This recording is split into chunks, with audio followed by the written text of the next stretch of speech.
अस्सलामुअलैकुम वीवर्स, मामा care TV में खुश आमदीद। आज की एपिसोड में हम तफसील से बात करेंगे कि आप बच्चों का कद बढ़ाने के लिए कौन सी ग़िज़ाओं का इस्तेमाल कर सकते हैं जिसकी वजह से बच्चों का कद बढ़ सके। आज की एपिसोड में इन तमाम ग़िज़ाओं के बारे में बात करेंगे। वीडियो को एंड तक लाजमी देखिएगा। अगर आपने हमारे चैनल को अभी तक सब्सक्राइब नहीं किया तो प्लीज़ चैनल को सब्सक्राइब कर दें और वीडियो को लाइक भी कर दें। बच्चों का कद ना बढ़ने की मुख्तलिफ रीज़न्स होते हैं जो कि हम एक तफसीली वीडियो बना चुके हैं। आप हमारे चैनल पर विजिट करके देख सकते हैं। बच्चा जब 6 मंथ का होता है तब से अगर आप बच्चे को एक हेल्दी डाइट दें तो बच्चे का वजन और कद दोनों मुनासिब तरीके से एज के मुताबिक बढ़ रहे होते हैं। लेकिन अगर बच्चे का कद नहीं बढ़ रहा तो आप अब भी कुछ ग़िज़ाएं ऐसी हैं जिनको बच्चा अगर ले तो कद बढ़ सकता है। सबसे पहले तो बच्चे का आयरन और कैल्शियम कम नहीं होना चाहिए। आप टेस्ट करवाएं ताकि आयरन और कैल्शियम का मालूम हो सके कि बच्चे की बॉडी में कहीं आयरन या कैल्शियम की कमी तो नहीं। आप बच्चे को आयरन से भरपूर ग़िज़ा दें, जैसे कि ग्रीन वेजिटेबल्स हैं उनका इस्तेमाल ज्यादा से ज्यादा करवाएं। लाल लोबिया बॉयल करके दें, खीरा सलाद भी दें। ड्राई फ्रूट्स जैसे कि अखरोट, बादाम, पिस्ता, काजू, अलसी के बीज, कद्दू के बीज, तिल, 4 मग्स भुने हुए चने, इन सब का पाउडर बना लें और रोजाना 1 टेबलस्पून दूध या फिर दलिए या ओट्स में डालकर बच्चों को दें। इससे बच्चे का कद और वजन दोनों बढ़ेंगे। आप बच्चों को फिश भी दे सकती हैं। फिश के नगेट्स या फिर कबाब बनाकर दें जिसे बच्चे शौक से खा लेते हैं। बच्चे को हाइड्रेट रखें। पानी बच्चे के लिए बहुत ज्यादा जरूरी है। पानी की कमी नहीं होनी चाहिए। जिंक बच्चे की हाइट के लिए बहुत ज्यादा जरूरी होता है। रेड मीट से आप जिंक को ले सकती हैं। रेड मीट के अंदर काफी मिकदार में जिंक मौजूद होता है। प्रोटीन से भी भरपूर ग़िज़ा बच्चे को दें जैसे कि अंडा, चिकन, मीट वगैरह। इससे बच्चे को प्रोटीन भरपूर तादाद में मिल सकता है। कैल्शियम बहुत ज्यादा जरूरी होता है। आप बच्चे को दूध, दही, पनीर का इस्तेमाल करवाएं। विटामिन डी जो कि बच्चे के लिए बहुत ज्यादा जरूरी होता है, बच्चों की हड्डियों को और दांतों को मजबूत करता है। बच्चे की बॉडी में विटामिन डी की कमी नहीं होनी चाहिए। आप बच्चे को डॉक्टर की हिदायत के मुताबिक विटामिन डी के ड्रॉप या सिरप भी दे सकते हैं। या तो सबसे बेस्ट तरीका ये है कि आप बच्चे को पार्क वगैरह लेकर जाएं। बच्चे खेलते हैं, कूदते हैं और बच्चे धूप भी ले लेते हैं। धूप विटामिन डी का सबसे बड़ा सोर्स है जो कि एक नेचुरल वे होता है और ये बच्चे के लिए बहुत ज्यादा हेल्पफुल होता है। अगर बच्चों की ग़िज़ा शुरू से ही आप अच्छी रखेंगी और बच्चा खेले कूदेगा, फ्रेश रहेगा, स्ट्रेस में नहीं होगा तो लाजमी तौर पर बच्चे का कद और वजन दोनों बढ़ते रहेंगे। प्रोटीन, जिंक और विटामिन डी की कमी नहीं होनी चाहिए।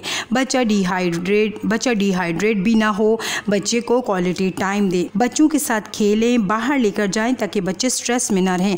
अगर बच्चा हैप्पी रहेगा तो बच्चे का कद और वजन दोनों मुनासिब तरीके से बढ़ते रहेंगे। लेकिन बच्चा स्ट्रेस में रहेगा तो बच्चे का कद नहीं बढ़ता। ये बहुत बड़ा रीजन होता है बच्चे के कद ना बढ़ने का। इस पर माँ बाप को बहुत ज्यादा फोकस करना चाहिए। बच्चों की नींद भी लाजमी तौर पर पूरी होनी चाहिए। रात की नींद बच्चे के लिए बहुत ज्यादा जरूरी होती है। तिल और बादाम का पाउडर बना लें और उसे दूध में डालकर बच्चे को दें। ऊँटनी का दूध भी बच्चों की हाइट के लिए बहुत ज्यादा अहम किरदार अदा करता है। केला और खजूर का मिल्क शेक भी आप बच्चों को दे सकती हैं। ये भी कद और वजन दोनों को बढ़ाने में अहम किरदार अदा करता है। हमने आज के एपिसोड में तफसील से बात की है कि अगर आपके बच्चे का कद रुका हुआ है और वो बढ़ नहीं रहा तो आप बच्चों को ग़िज़ाओं के जरिए कैसे कद बढ़ा सकती हैं। उम्मीद है आपको हमारी आज की एपिसोड से काफी हेल्प मिली होगी। अपना और अपने बच्चे का बहुत सारा ख्याल रखिएगा।